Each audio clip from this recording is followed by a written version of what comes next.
ত্রয়োদশ জাতীয় সংসদ নির্বাচনকে সামনে রেখে দেশ সংলাপের এবারের আয়োজন রাজনৈতিক ঐক্য কতদূর এই প্রশ্নে আলোচনার শুরুতেই সম্প্রতি দাবি আদায়ের বিষয়ে জামায়াত ইসলামের নেতার আঙুল বাঁকা করার বক্তব্যের আলোচনা সমালোচনা হয়। রাজনৈতিক দলগুলোর এমন বক্তব্য নির্বাচনের সংঘাত সৃষ্টি করতে পারে বলে মত দেন তারা।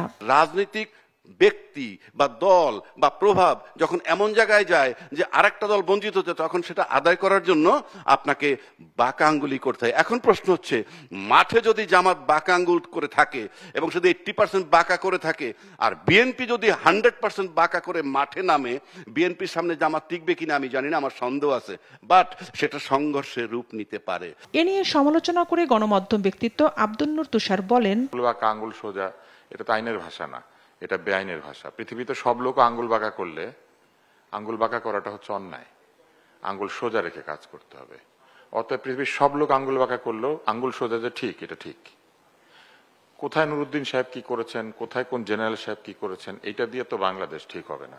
জেনারেল সাহেবরা যদি কোনো অন্যায় করে থাকেন সেটা অন্যায়, আর জেনারেল সাহেবরা ন্যায় করে থাকলে সেটা ন্যায়।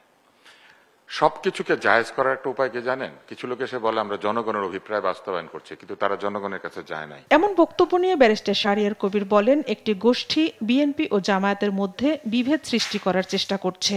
বাংলাদেশ জামাত ইসলাম এবং আমি বলবো বিএনপি, এই দুইজনের মধ্যে একটি বিভেদ তৈরি করার জন্য এই সমাজে কিছু লোককে ইনচার্জ দেওয়া হয়েছে, যারা সরাসরি এই দুইটা দলের মধ্যে একটা বিভেদ তৈরি করতে চায়।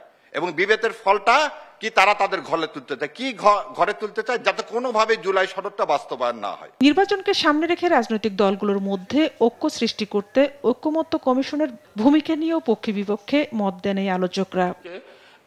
বিএনপির প্রার্থী ঘোষণা সঠিক হয়েছে দাবি করে বিএনপি নেতা এহসানুল হক মিলন বলেন, নির্বাচনকে কেন্দ্র করে দিন দিন মাঠ উত্তপ্ত হচ্ছে, হুমকিও আসছে, তাই যথাসময়ে নির্বাচন হওয়ার গুরুত্ব তুলে ধরেন তিনি।